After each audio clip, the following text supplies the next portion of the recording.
My name is Sienna, and I haven't spoken to my family in 5 years. Not one word. Not a text, not a birthday call, nothing. The silence was deliberate. Surgical. I was 17 when Dad told me trades were practical, while my brother Marcus got my entire college fund, $175,000, because he had real potential. He said it like that mattered.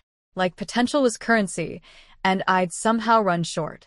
Marcus was charming then, always was. He had Dad's eyes and Mom's ambition, which meant he got everything. I got the rest. So, I taught myself. Community college at night, working days, building a freelance design portfolio in my apartment's corner. 5 years of grinding in the dark while Marcus probably burned through that money like it grew on trees. I didn't check. Didn't want to know what he was doing with my future. I launched my own firm last year. Boutique brand strategy for tech companies, the kind of work that pays obscenely well when you're good. I was building something real. Something mine.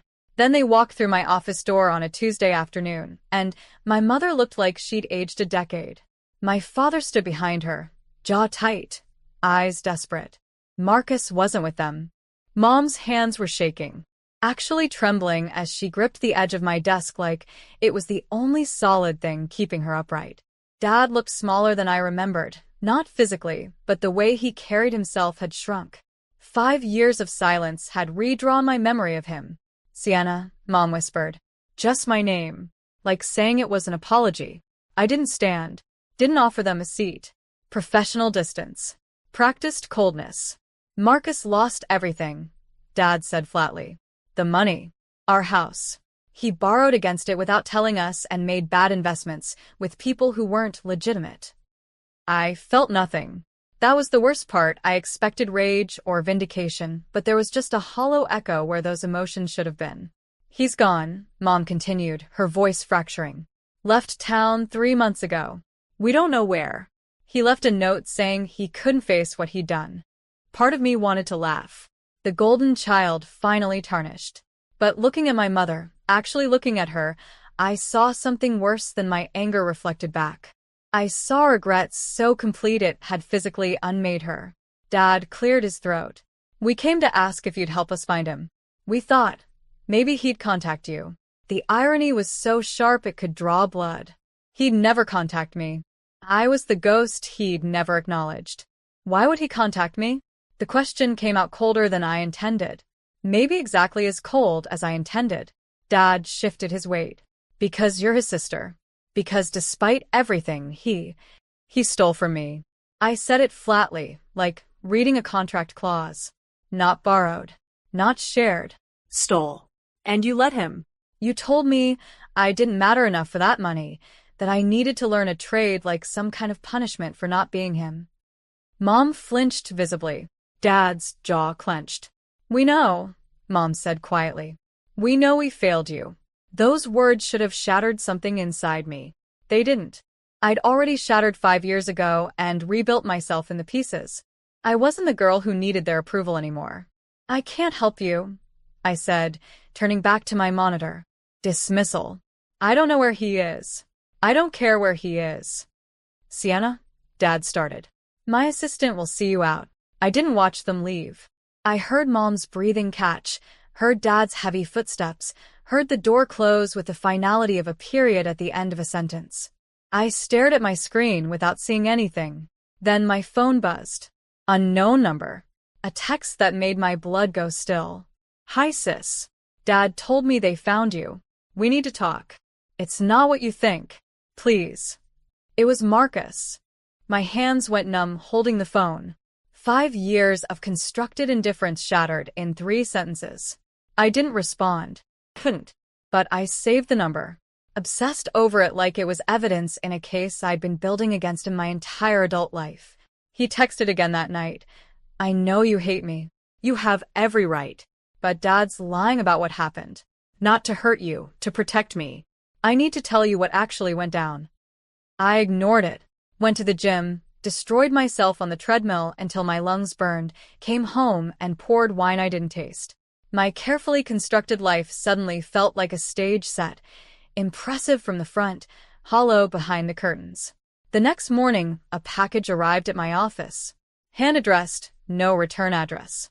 Inside was a leather journal filled with Marcus's handwriting. Dated 5 years back. Day 1. Dad gave me the money today. Sienna doesn't know yet. I'm supposed to invest it, build something.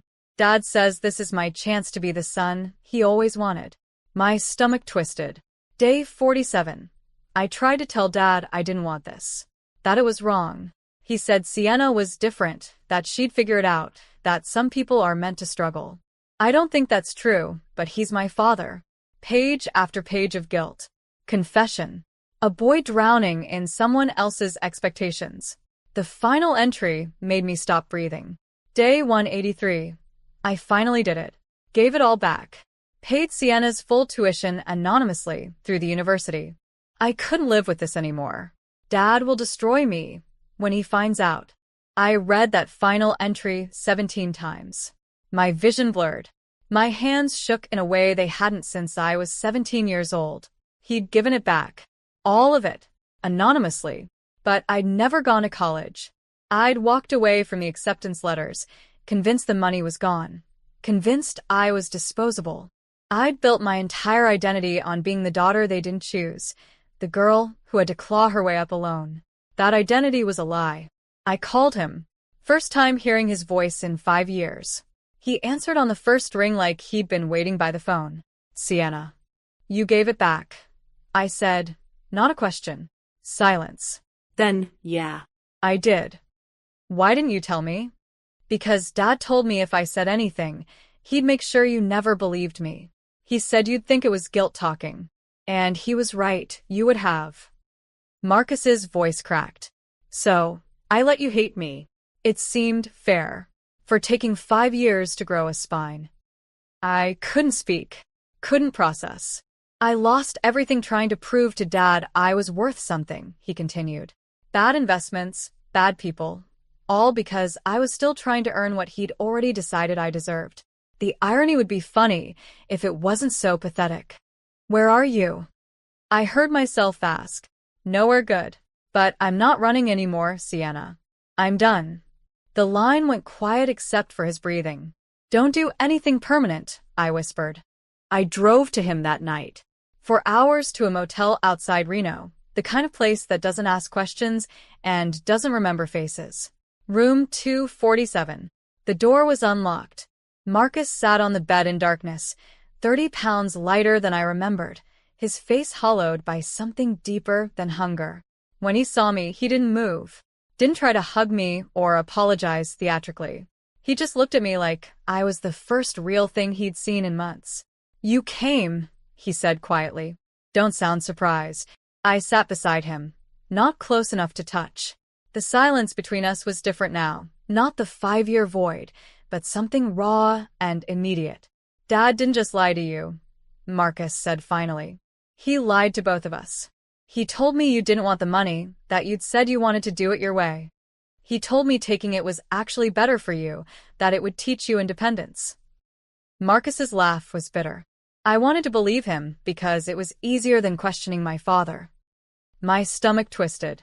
He said the same thing to me, that you had potential and I needed to learn a trade. Classic Dad. Make each of us feel like the other one chose this. Turn us against each other, so we never compare notes.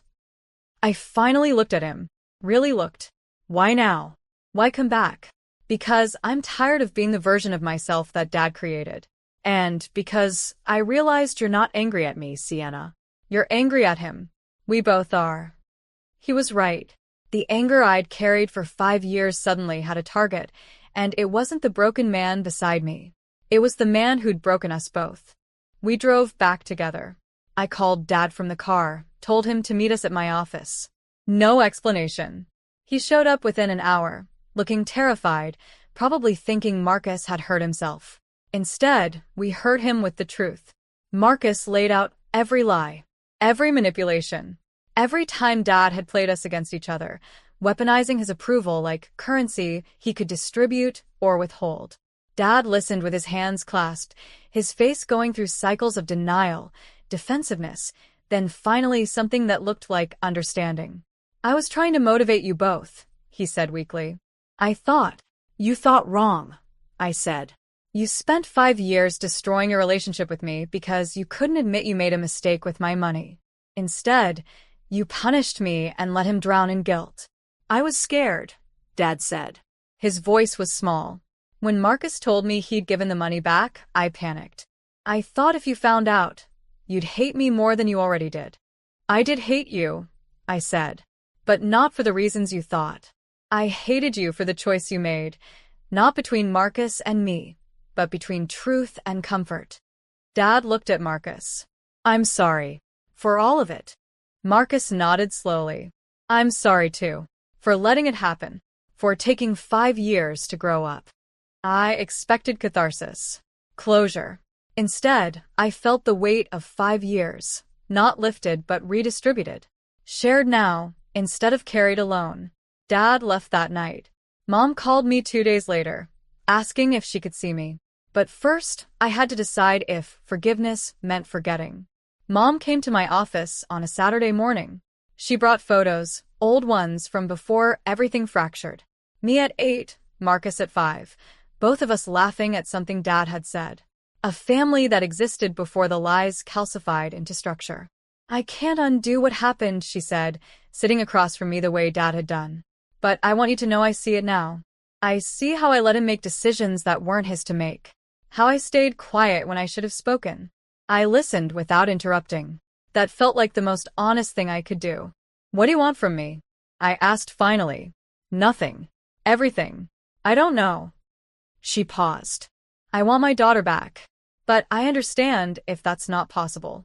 It wasn't possible. Not completely. The girl I'd been at 17 was gone, dissolved into the woman I'd become through necessity and spite. But maybe that was okay.